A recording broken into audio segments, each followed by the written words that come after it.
Hello and welcome back to another Nourish to Flourish segment with yours truly, Megan the Trainer, a registered dietitian. And today I am going to talk to you for just a little bit about some books that we've read, specifically one book that we did this past summer in my summer book club series. And now I'm talking about this book. It's called The Glucose Revolution, and I'm highlighting it for a moment because I've gotten so much feedback from the participants that have read this book that this was their favorite book so far, that they have read about health and wellness, that they've read for the summer book clubs with me. And I want to share a couple of little tidbits that were kind of the biggest takeaways that some clients, some participants had with this book, because I think they'll probably help you too. So the whole premise of the Glucose Revolution is looking at supporting your blood sugar regulation.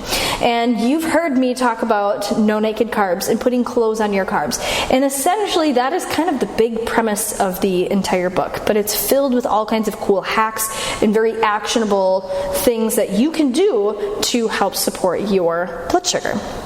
I know you don't have to be pre-diabetic or diabetic at all in order to better support your blood sugar. This is something that is relevant to anybody and everybody, and is a way that you can still enjoy carbohydrates without going overboard. Tell me more.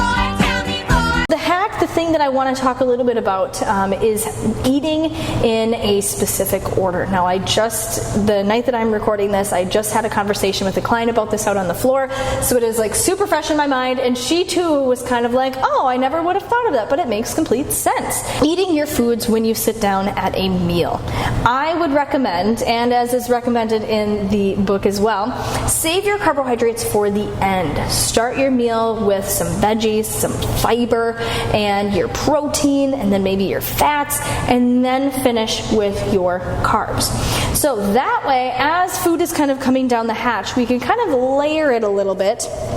And if we send carbohydrates down first, they're going to be quickly dissolved, quickly absorbed, quickly sent into your bloodstream, and then that's where we can see kind of an increase in your blood sugar.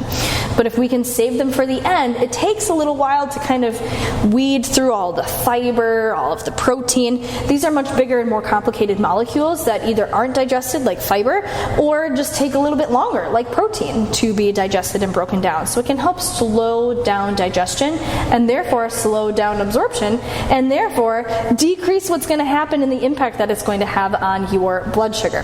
So that is one of the biggest tips that they give about foods and eating in a specific order, so that way it can best support that. So this is how you can enjoy mashed potatoes and rice and pasta and whatever else you want.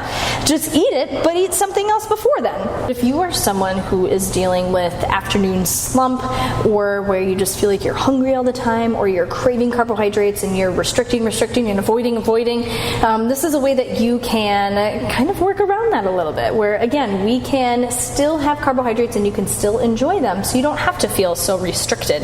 And now we can avoid cravings because we're not having drastic swings and drops in blood sugar.